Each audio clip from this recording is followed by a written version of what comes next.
Bonjour à toutes et tous. C'est toujours un plaisir pour moi de revenir. Ça fait 4 ans que je vous ai quitté. Mais c'est ici que tout a commencé pour moi, pour OpenStreetMap, la cartographie. J'ai fait mes classes ici à l'ENTE à Aix-en-Provence, au sein du ministère de l'écologie. Et je retrouve avec bonheur certains de mes collègues qui m'ont beaucoup encouragé à l'époque à poursuivre dans la voie de la cartographie libre avec OpenStreetMap France. Alors, la question que je pose toujours quand je fais des conférences, c'est qui ne connaît pas OpenStreetMap, même si je pense que vous êtes massivement venus pour ça. D'accord, je suis au chômage en PACA, c'est parfait. Donc je vais quand même refaire donner quelques lignes directrices, en fait, en tout cas de la grande histoire d'OpenStreetMap. C'est un projet qui est né en 2004 en Angleterre, de Steve Coast qui avait besoin de données cartographiques, qui n'étaient pas libres à l'époque, pas disponibles librement, gratuitement de la part de l'État anglais. Mise à disposition par le Monde Survey, et donc il décide de faire from scratch, à partir d'une page blanche sur le web, une base de données cartographique. Parce qu'OpenStreetMap, c'est une base de données cartographique.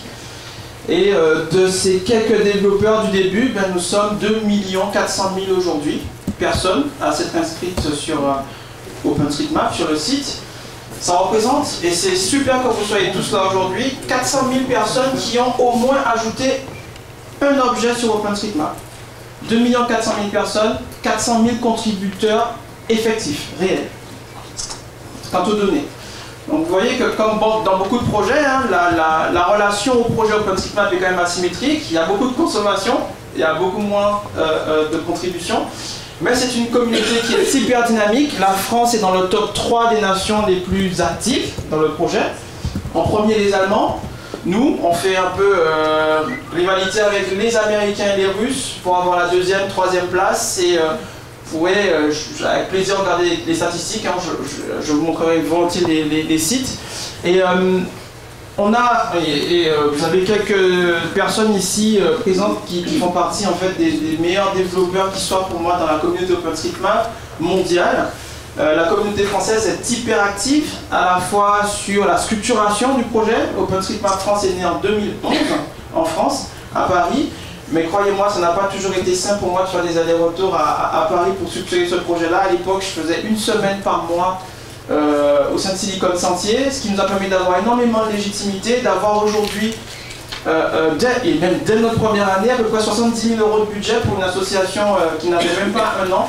C'est énorme, c'est une grosse reconnaissance pour nous. On est un local chapter, en fait, un chapitre local d'OpenStreetMap de la fondation sans salariés. La fondation OpenStreetMap en Angleterre n'a pas de salariés. OpenStreetMap France non plus. Mais on a eu très tôt la confiance de la Fondation de France, la confiance de l'État, la confiance de la région Île-de-France qui m'emploie aujourd'hui. Aujourd'hui, je suis sur mon temps de travail en train de vous parler.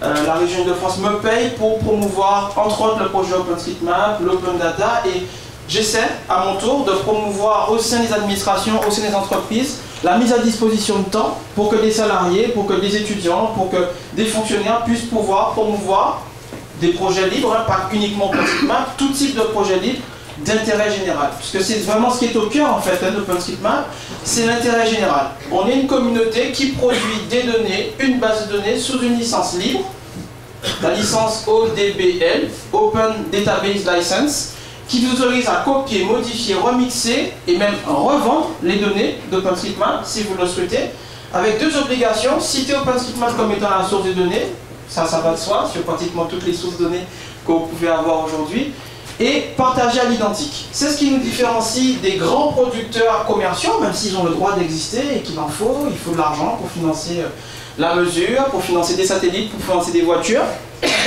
C'est ce qui nous différencie de ces producteurs qui parfois nous rejoignent. On a des producteurs de données cartographiques historiques, étatiques, commerciaux qui parfois donnent une partie de leurs données OpenStreetMap. Mais la finalité de cette donnée, elle est commune. Vous êtes tous copropriétaires avec la fondation OpenStreetMap des données que vous produisez. Je vais m'arrêter là parce que de l'OpenStreetMap vous allez en manger toute la journée, et des données libres aussi, et encore plus demain vous allez en produire. Je laisse peut-être la parole à Patrick qui va peut-être faire un petit point sur les données peut-être transport. Alors Patrick, je tiens particulièrement à le remercier, c'est un peu grâce à lui que je suis ici. Quand ça a été un peu difficile pour moi au ministère de promouvoir OpenStreetMap et de bosser au ministère, c'est une des personnes qui m'a dit vas-y gamin, faut y croire et tout. Bon, voilà, c'est un peu grâce à lui que je suis là, je le remercie et à toi.